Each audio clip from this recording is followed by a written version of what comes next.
When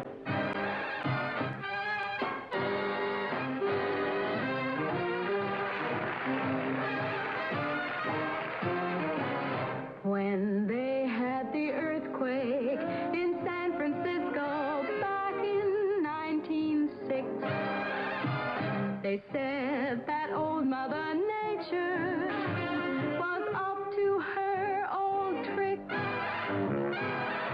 That's the story that went around, but here's the real lowdown. Put the blame In April of 1948, she had discovered that her husband had broken his vow of faith. She hadn't minded at first, but when he showed signs of growing distant over a city walker, she became desperate. She didn't want to lose her husband's lucre over a 2-cent fling.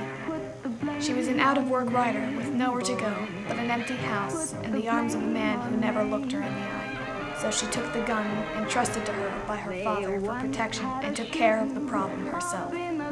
She refused to lose to a hoofer with skinny gams and personality that could only be bought.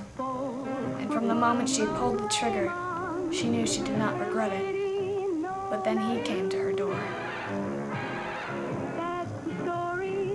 Crude, rude, unwanted, and hired by her late husband's mistress. She had every reason to hate him from the moment he let that smirk crawl into his lips. He had no sense of decency. He called her a dame and drank her liquor, interrupted her work, and broke into her house on what seemed to be a regular basis. But over time, she realized his smile held no knowledge or skill, and his tactics contained no strategy. She allowed herself to be amused by the man. No one had ever treated her in such a way before, so direct and straightforward. And after more time had passed, she realized she enjoyed his company. She found herself relaxing in his presence, and slowly, she allowed her guard to come down.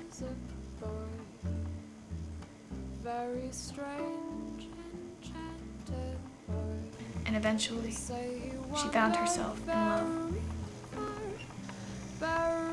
They were going to get married, run away from the dirty city life, and start over together.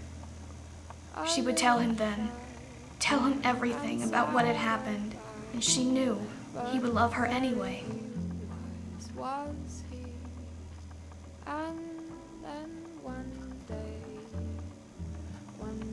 But his look was so cold.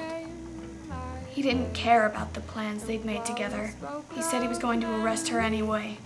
He had used her emotions to get closer to the evidence of a murder that had the same value as the faded news of the New York Times.